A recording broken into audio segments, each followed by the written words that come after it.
Danas ćemo pripremiti izuzetno učinkovitu prihranu za sadnice rajčice, krastavce, paprike, tikvice i drugo povrće, što će potaknuti brz rast, razvoj jakog korijenja i obilno plodonošenje.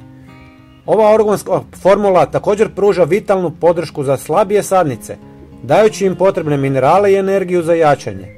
Sastoji se od 3 jednostavna i pristupačna sastojka, a priprema traje samo 1 minutu. Helda, često zanemarena kao biljna prihrana, iznimno je bogata fosforom, kalijem i kalcijem, te prirodnim biljnim hormonima koji potiču razvoj kornjevitog sustava i jačaju imunitet biljaka.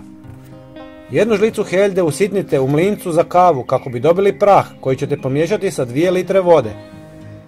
Zatim u vodu dodajte 1 žlicu kurkume. Kurkuma sa svojim antibakterijskim i antifugalnim svojstvima štiti biljke od štetnih mikroorganizama, jačajući njihov imunološki sustav.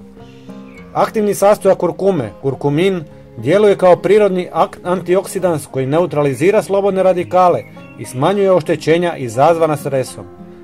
Konačno, dodajemo žlicu šećera kao izvor brze energije za biljke, potičući metabolizam i rast, posebno u fazama intenzivnog rasta kao što je klijanje i razvoj sadnica. Smjesu ostavljamo 24 sata na sobnoj temperaturi, nakon čega je procijedimo. Razrijedimo je sa 3 litre vode ili više, ovisno o količini korištenih sastojaka, te koristimo za zalijevanje biljaka svakih 15 dana.